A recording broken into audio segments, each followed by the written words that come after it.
ये आकाशवाणी गोरखपुर है। अब आप सुषमा श्रीवास्तव से क्षेत्रीय समाचार सुनिए।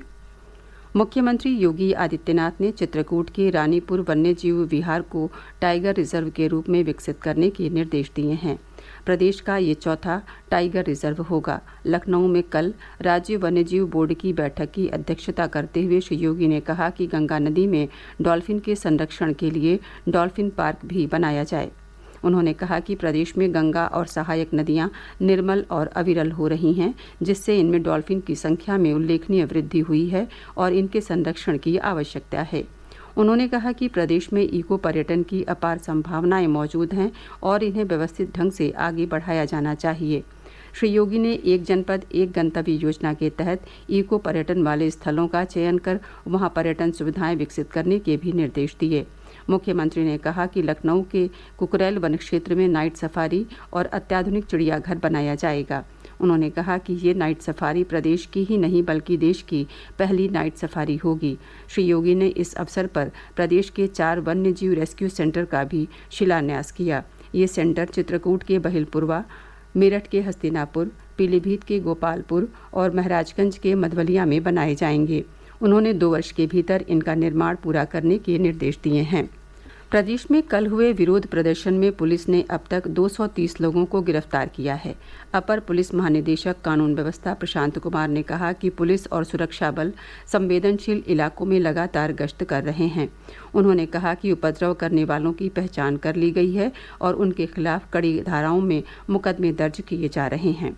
उन्होंने कहा कि आरोपियों के विरुद्ध गैंगस्टर कानून के तहत कार्रवाई की जाएगी और उनकी संपत्तियां जब्त कर निजी और सार्वजनिक संपत्ति को हुए नुकसान की भरपाई की जाएगी।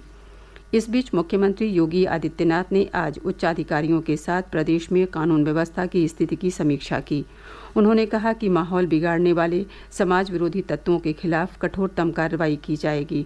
श्री योगी ने ये भी कहा कि इस दौरान ये ध्यान रखें कि किसी निर्दोष का उत्पीड़न न हो, लेकिन एक भी दोषी बचने न पाए। कल जुमे की नमाज के बाद प्रयागराज, सहारनपुर और मुरादाबाद सहित कुछ अन्य स्थानों पर विरोध प्रदर्शन की घटनाएं सामने आई थीं। मुख्यमंत्री योगी आदित्यनाथ के निर्देश पर राज्य सरकार के मंत्री लगातार जनपदों का दौरा कर योजनाओं की प्रगति की समीक्षा कर रहे हैं।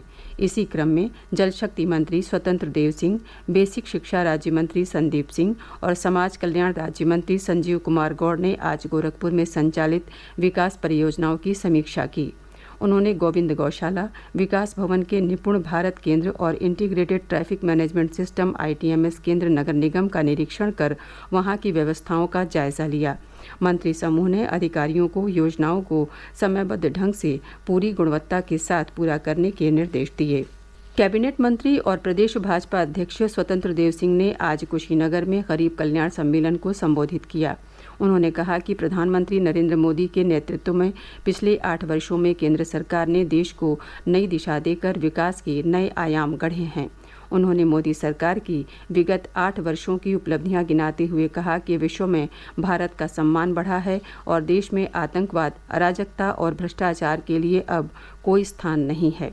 इस अवसर पर उन्होंने केंद्र व प्रदेश सरकार की योजनाओं के लाभार्थियों को प्रमाण पत्र वितरित किए और विभिन्न विभागों के स्टॉलों का अवलोकन किया।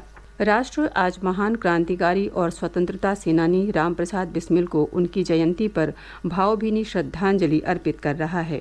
उपराष्ट्रपति एम वेंकैया नायडू ने उन्हें नमन करते हुए कहा कि बिस्मिल को अदम्य साहस, देशभक्ति की भावना और आत्मा को झकझोर देने वाली कविताओं के लिए जाना जाता है। बिस्मिल ने कई लोगों को स्वतंत्रता आंदोलन में शामिल होने के लिए प्रेरित किया। उन्होंने कहा कि राष्ट्र उनके सर्वोच्च बलिदान के लिए हमेशा ऋणी रहेगा। मुख्यमंत्री योगी आदित्यनाथ ने काकोरी घटना के महानायक बिस्मिल को श्रद्धांजलि अर्पित करते हुए उन्हें नमन किया। अपने संदेश में उन्होंने कहा कि महान क्रांतिकारी बिस्मिल का बलिदानी जीवन देश के लिए अप्रतिम प्रेरणा है। प्रदेश सरकार आज़ादी का अमृत महोत्सव श्रृंखला में रामप्रसाद बिस्मिल की जयंती पर आज से शाहजहांपुर से गोरखपुर तक 4 दिवसीय अमृत यात्रा का आयोजन कर रही है।